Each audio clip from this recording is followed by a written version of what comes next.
Meu nome é Gilberto e tenho 71 anos. Estou há bastante tempo neste mundo e na minha idade achava que já tinha visto de tudo. Mas deixem-me dizer que há coisas que nunca se espera, mesmo quando se pensa que já sabe de tudo. Eu estava no hospital me recuperando de uma pequena cirurgia na perna. Nada sério, mas na minha idade qualquer coisa se torna um assunto delicado.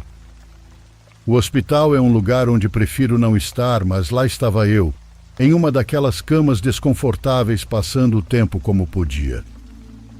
Um dia, enquanto tentava me distrair lendo um livro, vi que trouxeram uma menina. Ela parecia estar dormindo e a colocaram na cama ao lado da minha, separada apenas por uma cortina.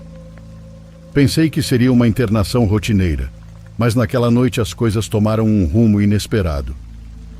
Já era tarde quando ouvi pela primeira vez sua voz suave, rompendo o silêncio do quarto.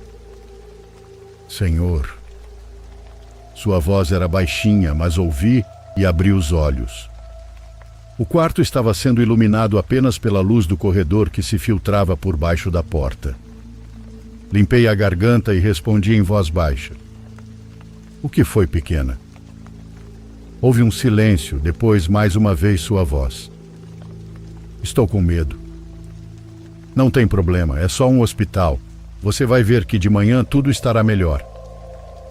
Pensei na minha neta, que é quem está escrevendo essa história para mim. Quando ela tinha a mesma idade, também se assustava com facilidade. A voz da menina do outro lado da cortina me parecia familiar e acolhedora. Continuamos conversando por um tempo, e nesse meio tempo ela me fez perguntas sobre minha vida, sobre minha família. Respondi com prazer, feliz por ter alguém com quem conversar na solidão do hospital. Mas então ela começou a fazer perguntas estranhas. O senhor já está pronto para morrer? A pergunta me desconcertou e achei que tinha entendido errado. Como é? Perguntei se o senhor já está pronto para morrer, porque todos os velhos fazem isso mais cedo ou mais tarde. Aquela pergunta me arrepiou e eu não soube o que responder. Tentei rir para deixar a conversa mais leve. Bom, espero que não seja tão cedo, pois ainda tenho muitas plantas para molhar. Mas o senhor se importa para onde vai? E se descobrir que o céu e o inferno são a mesma coisa? Que tudo é a mesma coisa? Fiquei sem palavras, pois o tom dela ainda era infantil, mas aquela pergunta não era algo que uma criança da idade dela diria. Tentei mudar de assunto, mas de repente a menina, como se já não tivesse mais respeito por mim, me interrompeu. Ela soltou uma risadinha baixa e disse: Boa noite, velho. Não respondi e naquela noite fiquei acordado, com os olhos fixos na cortina que nos separava. Algo me dizia que eu não devia me mover e que havia algo muito errado com aquela menina. Na manhã seguinte chegaram os pais dela e fiquei sabendo por eles que ela estava ali porque o hospital estava lotado até o teto. Quando os olhei, eles pareciam preocupados e cansados. Fiquei aliviado ao vê-los e com um sorriso mencionei que tinha conversado com sua filha durante a noite. Mas a reação deles não foi a que eu esperava. Eles se entreolharam, quase indignados, e a expressão em seus rostos mudou para algo próximo da raiva. A mãe balançou a cabeça e me disse algo que me gelou por completo. Senhor, nossa filha é muda. Ela nasceu sem poder falar. Minha mente tentava processar o que haviam dito enquanto eles abriam a cortina. Foi então que vi a menina pela primeira vez. Seus olhos estavam cheios de lágrimas, e ela se jogou nos braços dos pais, soluçando. Com as mãos, ela começou a fazer sinais desesperada, contando o que tinha acontecido durante a noite.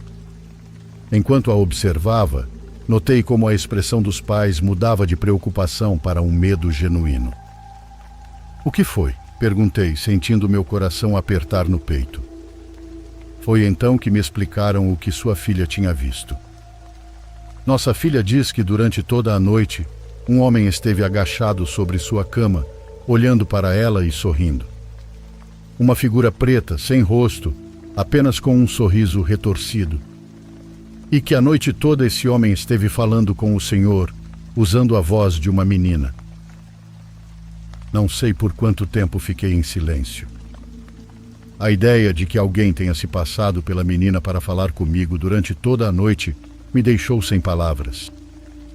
O quarto de repente pareceu menor para caber tantas perguntas. Os pais da menina pareciam tão confusos e aterrorizados quanto eu.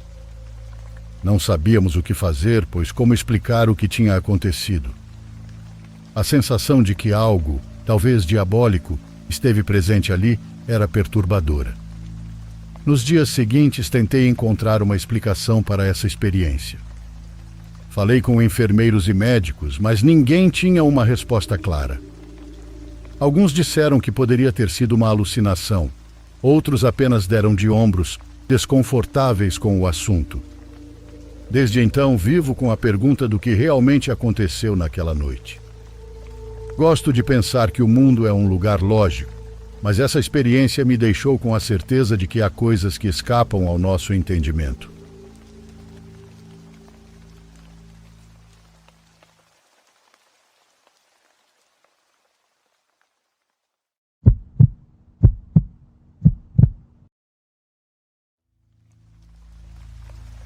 Olá a todos, me chamo Mike e sou um seguidor deste canal há algum tempo. Sou um cara comum com um trabalho de escritório das 9 às 17 que me faz viajar mais vezes do que eu gostaria. Sempre gostei de compartilhar histórias e esta comunidade tem sido um lugar onde encontrei pessoas que apreciam o estranho e o misterioso tanto quanto eu. O que estou prestes a contar é uma experiência que ainda me assombra até hoje, algo que nunca pensei que encontraria na vida real. É uma noite que, por mais que eu tente, não consigo esquecer. Era apenas mais uma viagem de trabalho, um daqueles trajetos noturnos em que a estrada se estende interminavelmente à sua frente, iluminada apenas pelo brilho dos faróis. Eu estava cansado, mas a ideia de uma boa noite de sono me mantinha no caminho. Perto da meia-noite, finalmente parei em um motel de beira de estrada, um daqueles lugares solitários onde a placa de neon pisca como um farol na escuridão. O estacionamento estava vazio, o que foi um alívio. Com isso, não haveria vizinhos barulhentos para interromper meu descanso. Fiz o check-in, peguei minha chave e me instalei no quarto. Depois de um banho rápido, me sentei na cama com comida de posto de gasolina e a televisão no volume baixo como única companhia. Por volta das 2 da manhã, o cansaço finalmente me venceu. Desliguei a TV, me enfiei debaixo das cobertas e me preparei para dormir. Eu mal estava pegando no sono quando ouvi barulhos lá fora. Não eram os sons habituais do trânsito, mas sim vozes de pessoas andando e conversando na quietude da noite. Sempre tive sono leve, então foi difícil ignorar. A frustração me tirou da cama e pensei que um cigarro talvez me ajudasse a relaxar o suficiente para voltar a dormir. O ar noturno estava fresco e estava curtindo aquele friozinho gostoso da noite. Foi então que vi 2 pessoas envoltas em mantos vermelhos, deslizando por uma porta lateral, bem ao lado de um depósito adjacente ao motel. A curiosidade me picou instantaneamente. Com passos cuidadosos, me aproximei em silêncio, tentando descobrir o que estava acontecendo. À medida que me aproximava, ouvi algo que me gelou.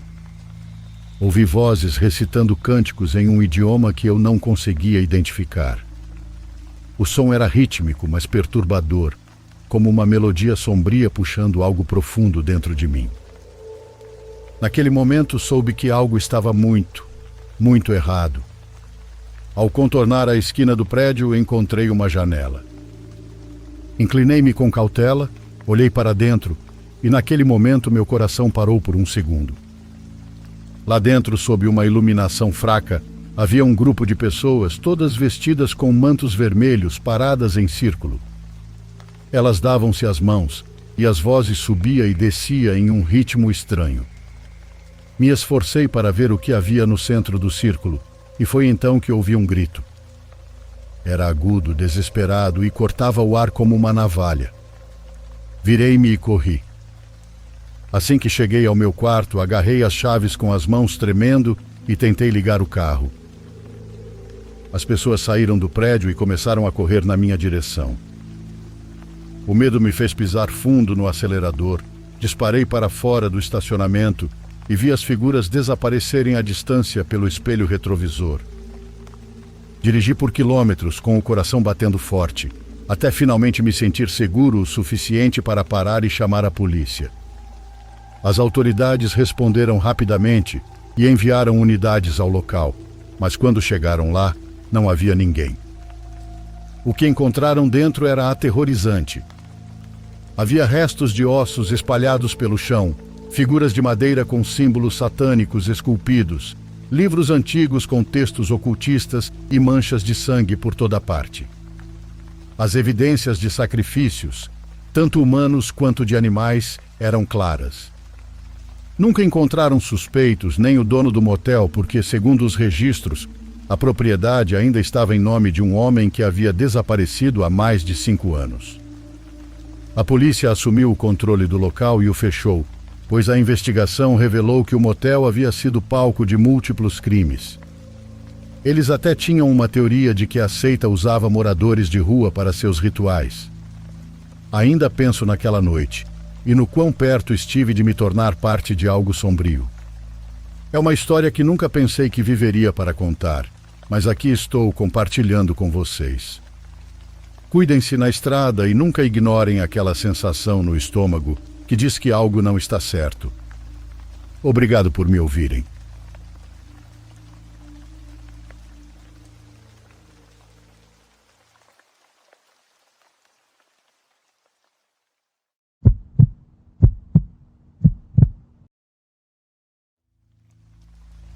Meu nome é Nestor e vou contar algo horrível que tive que viver quando imigrei para os Estados Unidos há 10 anos. Isso aconteceu quando tentei atravessar a fronteira pelo deserto de Sonora. Naquele momento éramos um grupo de 11 imigrantes de diversos países da América do Sul, guiados por um coiote que dizia conhecer bem a rota. A ideia principal era sair do México e caminhar cerca de 4 dias até chegar a um ponto onde um ajudante do coiote já nos esperava para nos encaminhar a uma casa de segurança, onde ficaríamos até conseguirmos trabalho.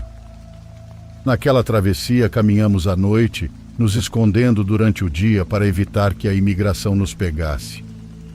Devo dizer que o clima naquele lugar desértico é simplesmente horrível. O calor te parte a cabeça e o frio te penetra até os ossos, mas a necessidade te empurrava a seguir em frente. No terceiro dia, um rapaz uruguaio começou a se sentir muito mal. Eu disse a ele para tentar seguir em frente, porque se desmaiasse, ninguém iria querer esperar por ele.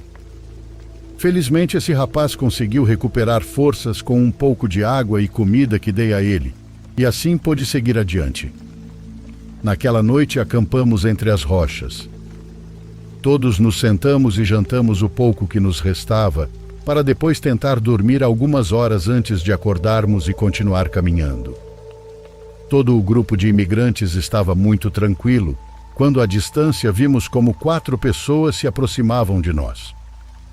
Por um momento pensamos que eram os agentes da imigração, mas por sorte não eram. Aqueles eram 4 imigrantes que, assim como nós, estavam vagando pela noite no deserto. Esse grupo de imigrantes se aproximou de nós e nos cumprimentou. O coiote os olhou de forma estranha. Eram 4 jovens de no máximo 25 anos. Eles disseram que estavam de passagem e que também estavam caminhando para chegar aos Estados Unidos.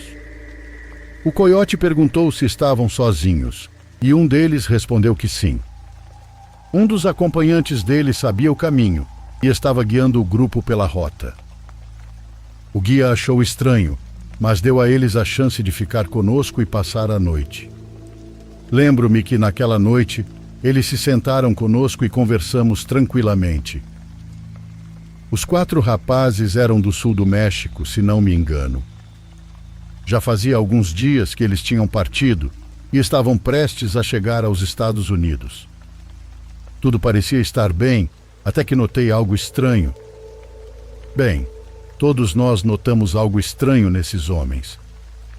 Aqueles 4 rapazes estavam muito pálidos, quase brancos, a ponto de parecerem doentes. Achamos que não era nada demais e continuamos conversando por um bom tempo. Quando chegou a hora de começar a caminhar à noite, todos nos levantamos e começamos a andar. Esperamos que o grupo de rapazes também se juntasse a nós, já que o coiote havia dado permissão para eles, mas quando eles começaram a caminhar, juro que todos vimos eles desaparecerem diante dos nossos olhos. Como vocês ouviram, aqueles 4 rapazes desapareceram.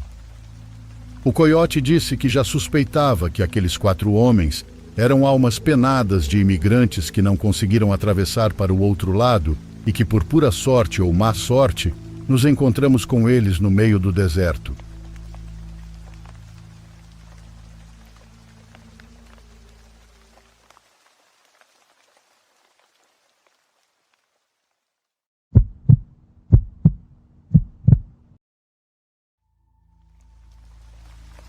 Meu nome é Alexandre e sou apaixonado por viagens de carro. Sempre adorei a sensação de liberdade que estar na estrada proporciona. Já vivi muitas experiências viajando, mas há uma em particular que ainda me dá arrepios sempre que me lembro. É uma história que sinto a necessidade de compartilhar com vocês. Imagine uma viagem em família, onde o pai, mãe e filho fazem uma parada em um pequeno motel de estrada para descansar antes de continuar o trajeto. Essa família éramos nós. Tínhamos passado o dia inteiro dirigindo e justamente quando o sol começava a se pôr, chegamos ao motel. Era o típico lugar que você encontraria em um romance de Stephen King, com uma placa piscando e um ar de abandono que causava um certo desconforto. Depois de fazermos o check-in e deixarmos nossas coisas no quarto, o cansaço me venceu completamente. Minha esposa Sara e eu caímos exaustos na cama, mas o nosso filho Bruno sempre foi um péssimo dorminhoco, e naquela noite não foi diferente. Lembro-me de vê-lo se mexer de um lado para o outro, incapaz de se acomodar na cama desconhecida. Não demorou muito até que eu o ouvisse se levantar e se aproximar da janela. "Papai, tem uma menina na piscina", ele me disse com curiosidade. Resmunguei, tentando afastar o sono dos olhos. "Que menina?", respondi um pouco irritado enquanto me aproximava da janela. E lá estava ela, uma garotinha de uns 8 anos, sentada à beira da piscina, com os pés mal tocando a água. Ela simplesmente observava a piscina, sem se mover. Algo na presença dela me incomodou imediatamente e tentei racionalizar. Deve ser outra hóspede, pensei.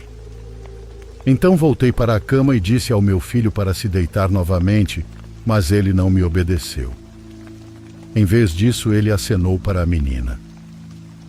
Ele conta que a menina virou a cabeça como se tivesse percebido o cumprimento, mas não respondeu. E então, sem aviso, deixou-se cair na água e desapareceu. Bruno esperou, alguns segundos se passaram e depois 1 minuto. Mas ela nunca emergiu para respirar. A sensação de pânico foi imediata, e Bruno me sacudiu com urgência, implorando que eu a ajudasse e chamasse sua mãe. Saltamos da cama e corremos para a piscina, mas quando chegamos lá, a piscina estava completamente calma. Não havia sinal da menina, dentro ou fora da água. Bruno insistia no que tinha visto. Ele não gaguejava, não hesitava e jurava que a menina estava ali. Sem saber o que mais fazer, decidimos relatar o ocorrido na recepção, na esperança de encontrar alguma explicação que nos trouxesse tranquilidade. O homem na recepção, um sujeito de aparência cansada e olhos apagados, nos ouviu com paciência, mas sua reação não foi a que eu esperava. Ele não pareceu surpreso, pelo contrário. Em um tom baixo, nos disse que não havia mais hóspedes no motel. Hesitou por um momento antes de confessar algo que, segundo ele, não deveria estar nos contando. Há anos, uma menina tinha se afogado naquela piscina. Desde então, alguns clientes afirmavam tê-la visto. Disse que era apenas uma alma perdida, presa entre dois mundos. Ele nos deixou claro que seu chefe o proibia de falar sobre o assunto com os hóspedes, justamente para não assustá-los. Mas ele já estava cansado de receber tantas reclamações de clientes relatando coisas estranhas. Nos disse que não éramos os primeiros a ver a menina. Ficamos completamente quietos. Não sabíamos o que pensar, já era tarde e eu estava exausto demais para dirigir. Então decidimos ficar, planejando partir assim que o sol nascesse. Mas dormir foi impossível, já que em algum momento da madrugada, Sara despertou de repente com um grito. Ela estava pálida e com os olhos arregalados. Disse que viu uma pessoa pequena parada ao pé da cama. Acendi o abajur imediatamente, mas não havia ninguém. Então Bruno disse que sentiu uma mão molhada tocar seu rosto. Aquilo foi a gota d'água, e não nos importamos que ainda fosse madrugada. Arrumamos nossas coisas o mais rápido possível e saímos de lá antes mesmo do amanhecer. Às vezes olho para trás e ainda não consigo entender o que realmente aconteceu naquela noite. Talvez tenha sido apenas uma série de coincidências que nossa mente juntou, ou talvez tenha sido algo mais. Mas, se há algo que aprendi com essa experiência, é que alguns lugares têm histórias que é melhor não descobrir. Da próxima vez que eu precisar fazer uma parada na estrada, vou me certificar de que não seja em um motel vazio com uma piscina.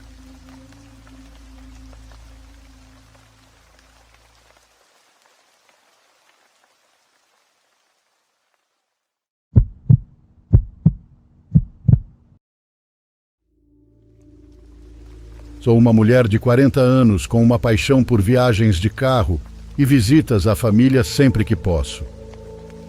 Normalmente essas viagens são cheias de risadas, histórias e uma sensação de retorno ao lar, mas esta foi diferente.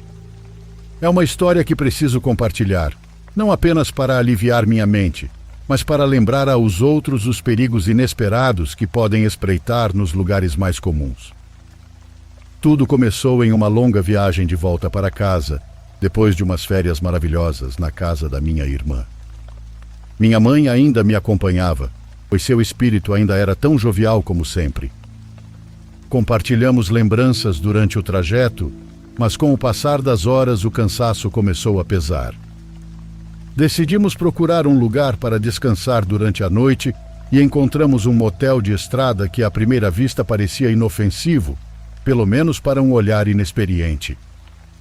Quando entramos no quarto, senti imediatamente uma atmosfera estranha e pesada, como quando você tem aquela sensação de que alguém está te observando de algum lugar. É difícil explicar, mas era como se as paredes estivessem nos olhando. Atribuí isso ao cansaço e deixei passar. Afinal, estaríamos ali apenas para dormir e seguir viagem pela manhã. Enquanto minha mãe tomava banho, sentei-me na cama para mexer no celular, mas aquela sensação inquietante permanecia ali, como uma coceira persistente no fundo da minha mente. Tentei ignorá-la, focando nas atualizações das redes sociais, mas a inquietação era impossível de dissipar. Com o tempo, o cansaço me venceu e consegui adormecer. No entanto, meu sono estava longe de ser tranquilo. Horas depois, acordei assustada ao ouvir o rangido da madeira. Meu primeiro pensamento foi que poderiam ser ratos, mas o barulho era muito deliberado. Soava como se alguém estivesse se movendo acima de nós. Cobri-me com o cobertor, tentando abafar tanto o som. Mas então um estrondo forte ecoou pelo quarto e eu me levantei num salto. Meu coração batia forte enquanto minha mãe me olhava com os olhos arregalados de medo. E então, de um segundo para o outro, o terror começou. Um homem estava parado no canto do quarto. Sua silhueta mal era visível no escuro do quarto, mas parecia ter sido retirado de um pesadelo. Aquilo era torto e exalava um cheiro nauseante de podridão. Gritamos e o homem avançou em nossa direção. Lutei contra ele, deixando-me levar pelo instinto, enquanto minha mãe permanecia paralisada com os olhos cheios de terror. Lutei contra seu aperto com todas as minhas forças. De repente, recebemos uma ajuda inesperada. Graças a Deus, o casal do quarto ao lado ouviu nossos gritos. O homem gritou do lado de fora perguntando se estava tudo bem, e minha mãe pediu socorro enquanto corria para abrir a porta. Assim que viu o que estava acontecendo, o vizinho se lançou sobre o invasor com tanta força que ambos caíram no chão. Enquanto isso, sua namorada já havia chamado a polícia e o gerente do motel, que chegaram momentos depois, igualmente chocados com a situação. Quando a polícia chegou, uma história aterrorizante começou a ser montada sobre aquele quarto. Escondido em um espaço apertado no sótão, estava o esconderijo do intruso. Ninguém sabia que ele existia. Descobriram que ele havia estado morando ali, espiando os hóspedes por pequenas aberturas no teto. O lugar era um ninho grotesco de embalagens de comida, cobertores sujos e o fedor asqueroso de dejetos humanos. Saber que ele esteve nos observando possivelmente por horas antes de decidir atacar me causou um arrepio profundo até os ossos. Quanto tempo ele havia permanecido ali, espreitando nas sombras daquele espaço esquecido? A polícia o levou e nós ficamos lidando com as consequências. Aquela noite mudou algo em mim. O mundo pareceu diferente, e não de um jeito fácil de descrever. Foi como se o véu de segurança sob o qual vivemos tivesse sido rasgado, revelando uma escuridão sem fim. Ainda penso naquele quarto e me pergunto se mais alguém sentiu o mesmo arrepio ao se hospedar lá. Me pergunto se eles também perceberam aquele olhar oculto vindo de algum lugar. Mas, acima de tudo, me pergunto sobre aquele homem. O que o levou a viver naquele esconderijo espiando os hóspedes? Essa é uma pergunta que me persegue, assim como a lembrança daquela noite. Então, se algum dia você se hospedar em um quarto de motel e um arrepio inexplicável percorrer sua espinha, confie em seus instintos. Às vezes, as coisas que não podemos ver são as mais perigosas de todas, e nem sempre são fantasmas. Essa é uma lição aprendida da pior maneira, um aviso de alguém que viveu e sobreviveu para contar. Fique alerta e lembre-se, às vezes os monstros não estão debaixo da cama.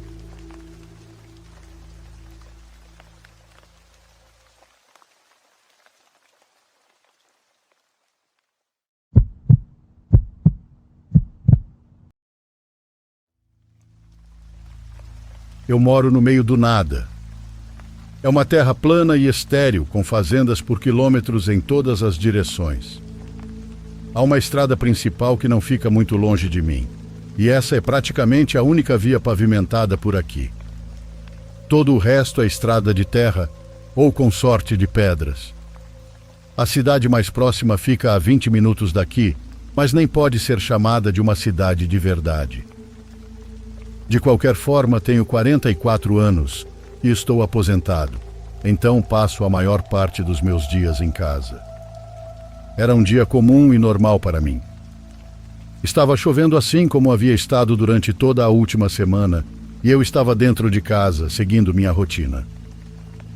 Por volta do meio-dia, decidi ir até minha entrada para fumar e aproveitar a chuva caindo. Não sei por quanto tempo fiquei lá fora, mas depois de bastante tempo, notei alguém vindo pela estrada de terra ao longe. Mais uma vez menciono que a terra por aqui é plana, então eu podia enxergar bem longe, embora a chuva tornasse a visibilidade um pouco mais difícil. A pessoa estava sob a chuva em uma moto tipo de trilha. Achei estranho, mas presumi que ela apenas tivesse confundido minha entrada com um caminho qualquer. No entanto, o motociclista continuou vindo, cada vez mais perto da minha casa. Ele praticamente chegou até onde fica minha garagem antes de parar. O homem estava usando um capacete fechado e ficou parado na entrada da garagem olhando para minha casa até me notar. Ele me observou por um momento, então deu a volta e foi embora pelo mesmo caminho.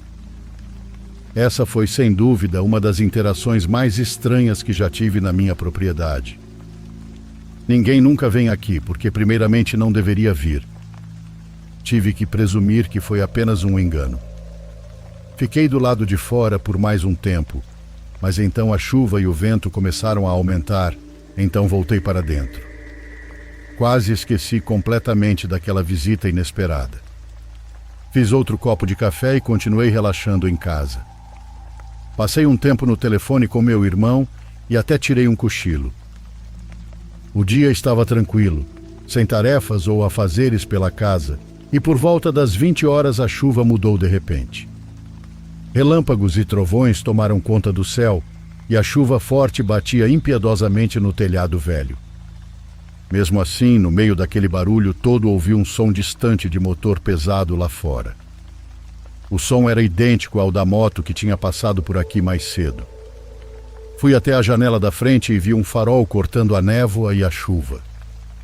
Naquele momento nem pensei no quão burro era alguém estar pilotando à noite naquela tempestade. Tudo o que me veio à cabeça foi: por que ele voltou? Conforme se aproximava, a pessoa apagou o farol e instantaneamente desapareceu da minha visão. Esperei, mas desta vez ele não veio até a garagem como antes. Minutos se passaram sem que eu visse ou ouvisse mais nada.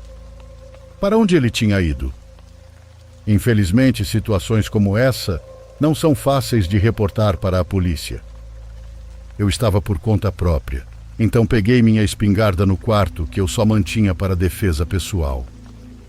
Não fazia ideia do que estava acontecendo, mas ele poderia estar perdido, precisando de ajuda, ou só mostrando ser perigoso. A única certeza era que eu estava sozinho no meio do nada e precisava ter o máximo de frieza. Passei os próximos 20 minutos olhando as janelas de toda a casa. Não vi mais nada, até que fiz mais uma ronda. Quando olhei pela janela dos fundos, vi algo se movendo na névoa e rapidamente desapareceu. O ar sombrio da situação me fez sentir um sentimento estranho. Não conseguir enxergar nada e não ter como saber o que estava acontecendo tornava tudo ainda mais assustador. Então comecei a ouvir passos pesados no barro bem ao lado da casa. Toda vez que tentava olhar pela janela, a pessoa saía do meu campo de visão. Eu realmente não sabia o que fazer. Se eu deixasse aquilo continuar por muito tempo, as coisas poderiam ficar ainda mais imprevisíveis e possivelmente perigosas. Estava claro que as intenções daquela pessoa não eram boas. Fui até a garagem, entrei na minha caminhonete, abri rapidamente a porta da garagem, saí e fechei. Meu corpo inteiro tremia enquanto eu rezava para que a situação não piorasse. Dirigi um pouco mais para a frente da casa e girei o veículo para ficar de frente para ela. Então liguei os faróis altos e as luzes da barra frontal. A casa inteira ficou iluminada de repente, e bem ali do lado de fora de uma das janelas estava um homem. Ele vestia roupas totalmente pretas e segurava um martelo na mão direita. Parecia estar tentando espiar pela janela, e talvez nem tivesse me ouvido saindo da garagem por causa da chuva. O homem saiu correndo para trás da casa, e eu o vi subir na moto que estava deitada no mato longe da entrada. Ele acelerou e sumiu na escuridão. Fiquei acordado a noite toda. No dia seguinte fui até a cidade e relatei o ocorrido na delegacia. Não faço ideia de quem era aquele homem, mas ao vê-lo com um martelo na mão, ficou claro que ele estava tentando invadir minha casa e provavelmente tinha intenções de me acertar. Felizmente não precisei descobrir isso da pior forma.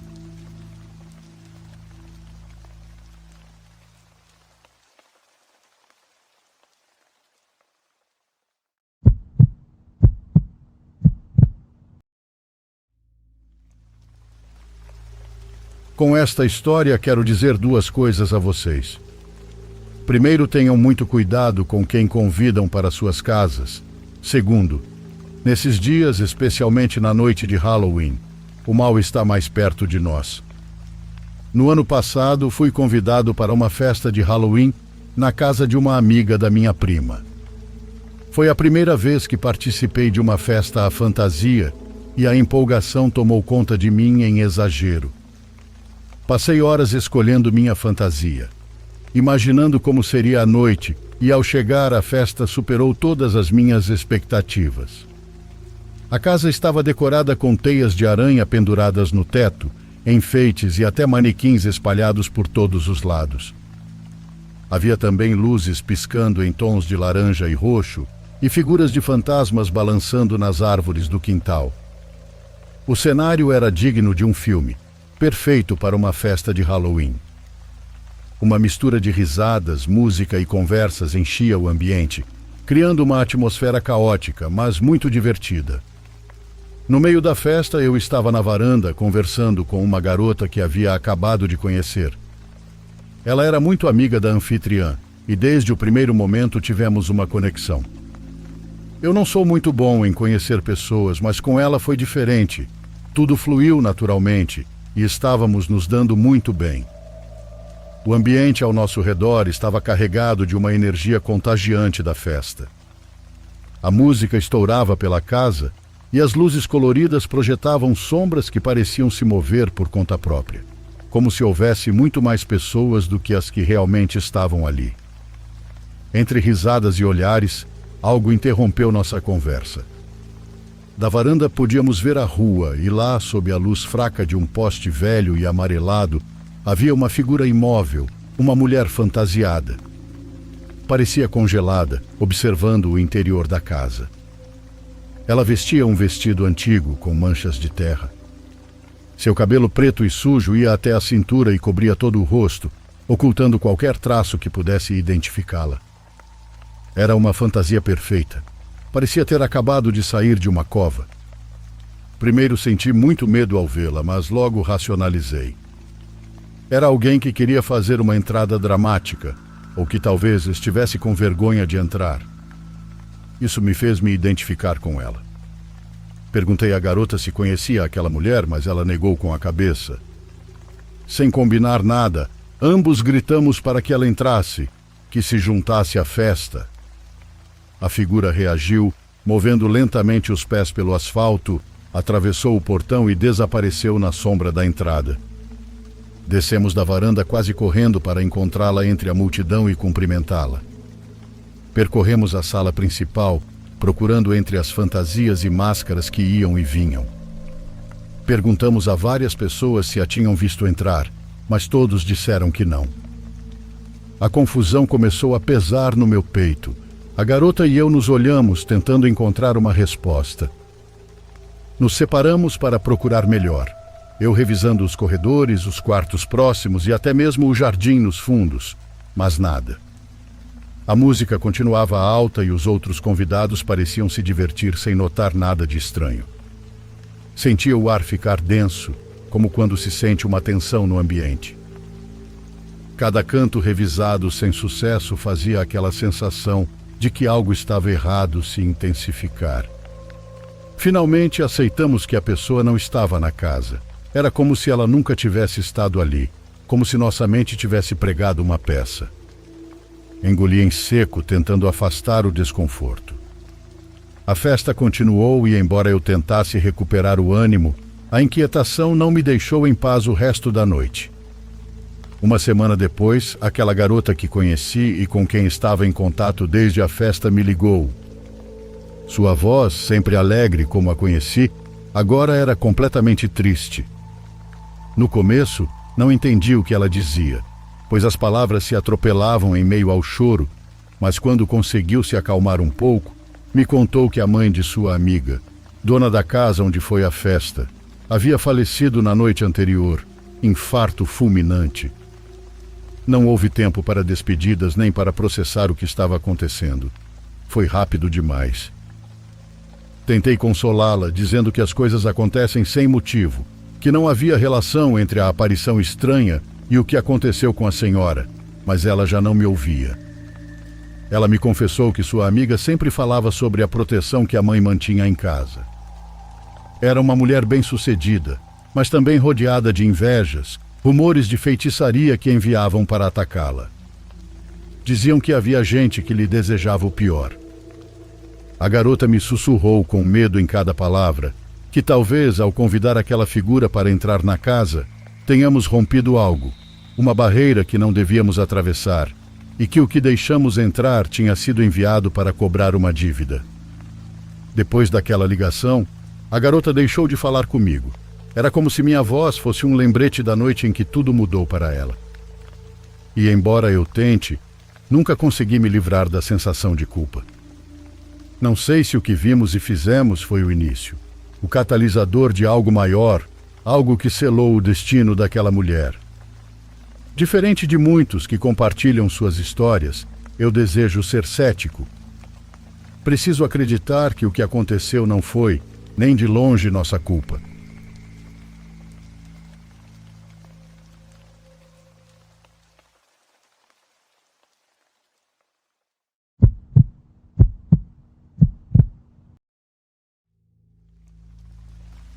Vou compartilhar algo que vivi quando tinha 7 anos, em 2006.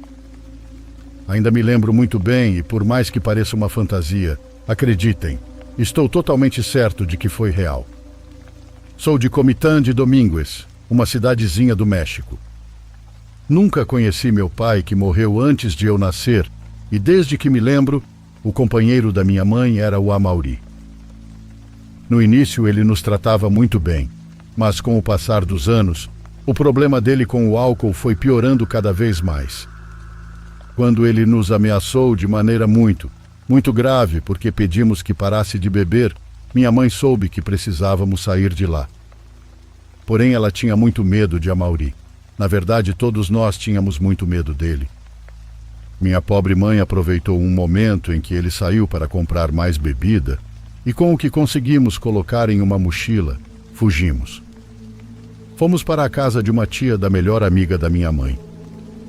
Ainda me lembro bem da rua nos arredores da cidade. Lá nos receberam e, mesmo com a hora avançada, nos deram comida, nos tranquilizaram e disseram que poderíamos ficar ali. Ficaríamos até que conseguíssemos buscar algumas roupas enquanto Amauri estivesse trabalhando, para então irmos embora da cidade para sempre. Parecia um bom plano, mas eu estava apavorado. Tinha certeza de que ele nos tinha seguido ou que de alguma forma saberia onde estávamos escondidos e viria atrás de nós. Por isso eu não parava de olhar pela janela. A dona da casa percebeu e pediu ao filho dela que me tirasse de lá. O filho dela tinha uns 13 anos ou algo assim. O que lembro é que ele era mais velho que eu. Ele me levou para um cômodo onde ligou um videogame e me deixou jogar. Eu nunca tinha visto um videogame em casa. Só conhecia as máquinas de fliperama da loja. Enquanto eu jogava, agora era ele quem não parava de olhar pela janela. Não tenha medo de que seu pai venha buscar vocês, ele me disse. Ninguém passa por esta rua a esta hora, ninguém ousa em noites como esta. Perguntei por quê. Você já viu um fantasma? Ele perguntou. Respondi que não, mas a pergunta me deu muito medo. Quer ver? Quer saber por que ninguém ousaria vir aqui buscar vocês hoje?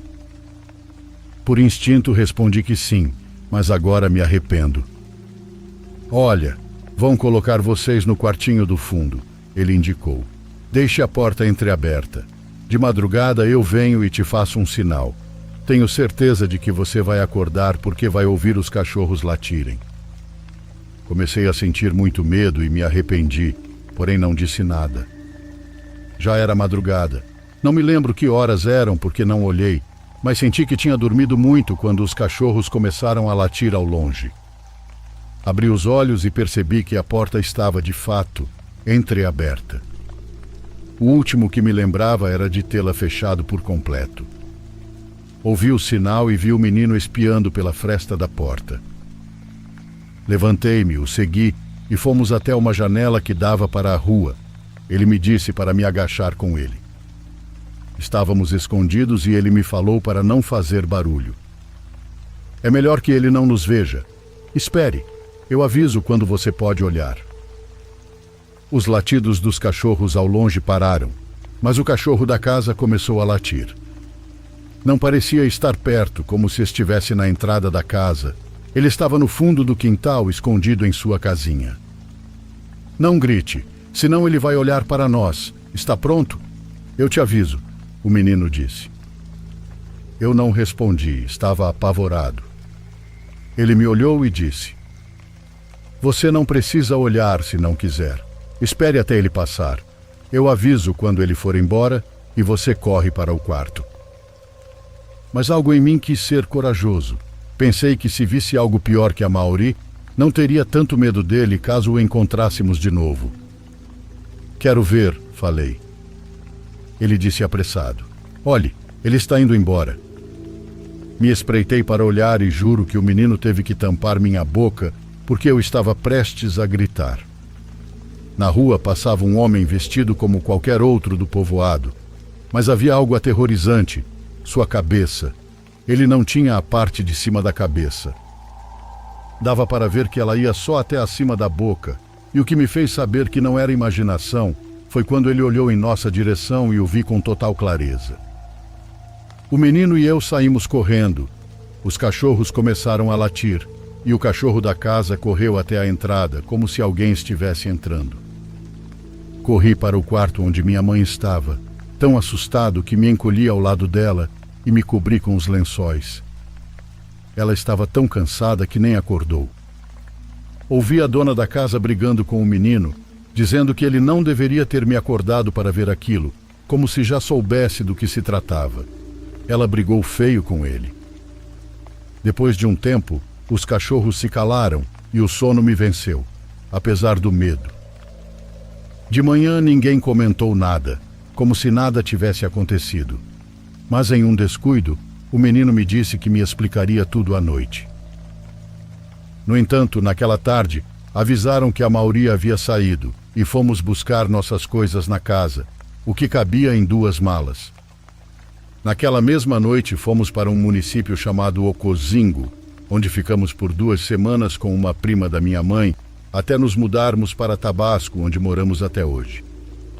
Não lembro o nome daquele menino para procurá-lo nas redes sociais, mas mesmo sendo o momento mais assustador que já vivi, fico muito curioso para saber quem era aquele homem sem cabeça que passava por sua rua em noites como aquela.